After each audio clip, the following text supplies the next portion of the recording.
Have you ever forgiven someone only to have them break your trust all over again? It's a devastating feeling, and it's exactly what happened to my buddy Kevin.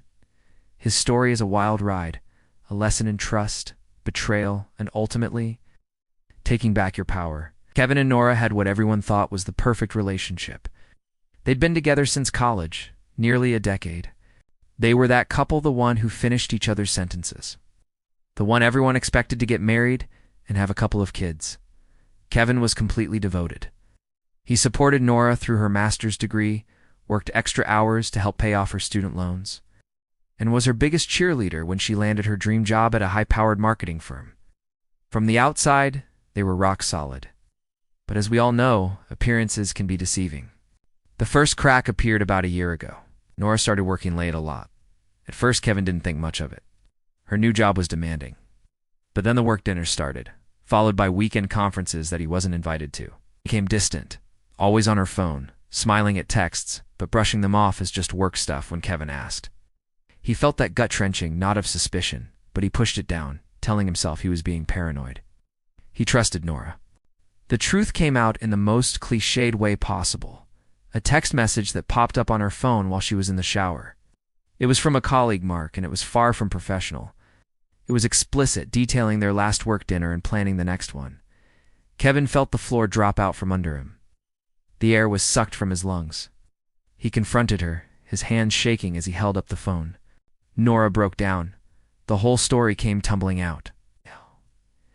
It had been going on for a few months. It was a mistake, she cried. She was stressed. She felt neglected. Mark gave her attention, but it meant nothing. She swore it was over. She begged Kevin for another chance, promising it would never ever happen again. Kevin was shattered. His world was turned upside down. He loved Nora more than anything. The thought of losing her, of throwing away a decade of history, was unbearable.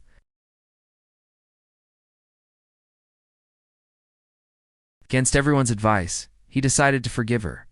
He believed in second chances. He believed their love was strong enough to overcome this.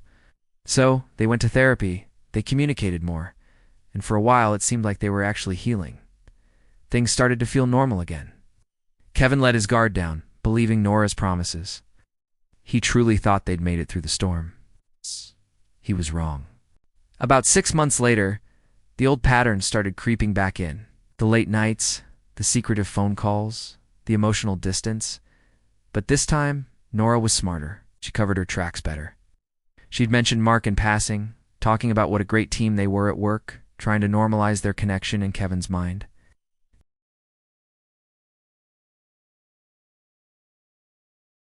He'd forgiven her. He had to trust her, right? The final straw came when Kevin was planning a surprise birthday trip for Nora to Italy, a place she'd always dreamed of visiting.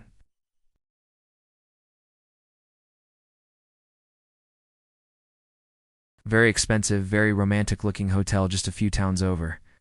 The charge was from a weekend Nora had supposedly spent at a company wellness retreat. His heart sank. He did some digging, called the hotel, pretending to have lost an item in the room she'd booked. He described Nora and asked if a man was with her. The receptionist, bless her heart, was incredibly helpful. She confirmed a man named Mark had checked in with her. The wellness retreat was a complete lie. This time, there was no confrontation, no screaming match. Kevin felt strangely calm. The love he had for Nora had been replaced by a cold, hard clarity. He had given her a second chance, and she had thrown it in his face without a second thought.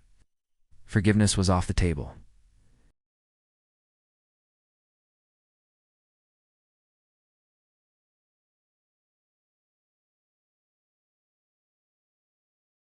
So Kevin started planning. It wasn't going to be the sad, heartbroken victim this time. He was going to be strategic. He documented everything.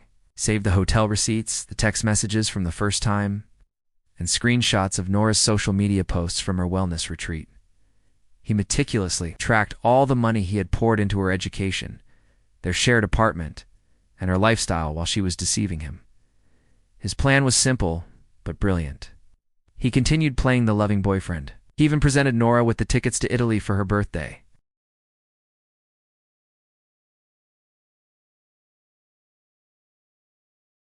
He learned that since they weren't married but had commingled finances for so long, and since he had a mountain of evidence showing her infidelity and his significant financial contributions, he had a very strong case to get his money back.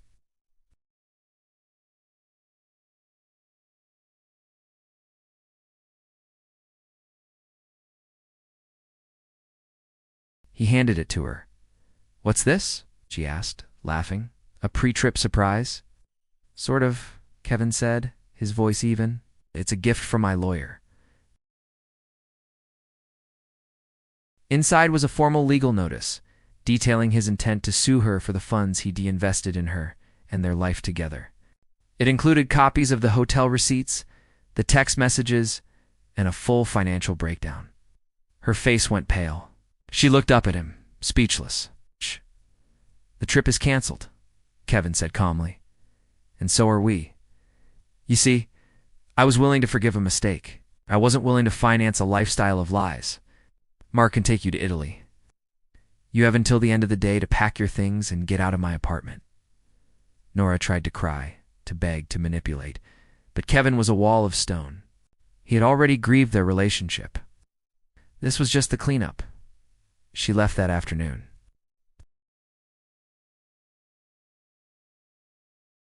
The court sided with him, and Nora was ordered to pay back a significant portion of the money he had spent. It wasn't just about the money for Kevin. It was about the principle. It was about holding her accountable.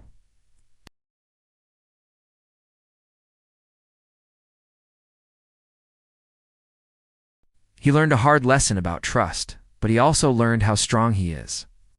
He realized that true self-respect isn't about how many chances you give someone else, but about knowing when to give yourself the chance to move on. His story is a powerful reminder that while forgiveness can be a beautiful thing, sometimes the best thing you can do for yourself is to walk away and never look back. Thanks for listening to Kevin's story. If you've ever been through something similar, know that you're not alone and you have the strength to rebuild. Don't forget to like this video if it resonated with you and subscribe for more real-life stories. See you next time.